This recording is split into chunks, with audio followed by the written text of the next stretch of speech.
চাঁদাবাজির প্রতিবাদে নগরীর পাহাড়তলী স্টেশন রোড বাজারের ব্যবসায়ীরা একজোট হয়ে সকালে বিক্ষোভ করেন।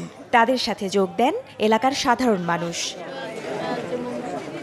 এক পর্যায়ে রেলওয়ের স্টাফ কোয়ার্টারের দখল হয়ে যাওয়া একটি কক্ষ থেকে মহিউদ্দিন সোহেলকে বের করে গণপিটুনি দেন ব্যবসায়ী, কর্মচারী ও সাধারণ মানুষ।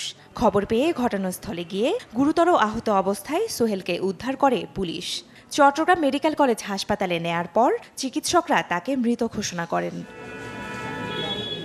বাজারের ব্যবসায়ী ও সাধারণ মানুষের অভিযোগ, বাজারের পাশে রেলের দুটি স্টাফ কোয়ার্টার দখল করেছিল মহিউদ্দিন সোহেল। প্রতিটি দোকান, আড়ত এবং পণ্যবাহী গাড়ি থেকে চাঁদাবাজি, সন্ত্রাসী কর্মকাণ্ডের কারণে সবাই অতিষ্ঠ ছিল বলে জানান স্থানীয়রা।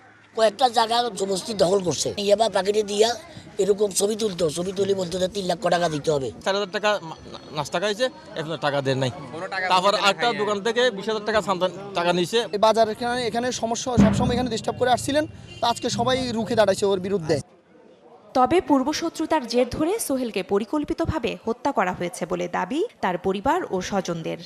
ওকে মারে ফেলছে এবং বিভিন্ন জন আছে, এখানে কমিশনার আছে, এলাকার অনেকেই জড়িত আছে, এলাকার ওসমান খান আছে। অবৈধের সাথে যারা টাকা খেতে ওরা ভাইয়ের উপর খুব ছিল ব্যাপারটা নিয়ে, তো এটা পূর্ব পরিকল্পিত ছিল। আজকে সকালবেলায় ঘটনা ঘটায় যায়, ও যাদেরকেও সে সন্দেহ করেছিল ওরাই ওকে হত্যাকাণ্ডের সাথে জড়িত ছিল।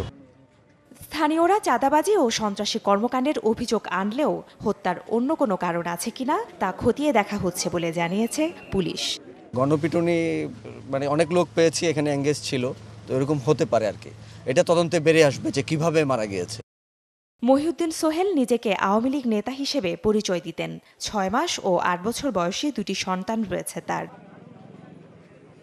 জয়া শর্মা, যমুনা নিউজ, চট্টগ্রাম।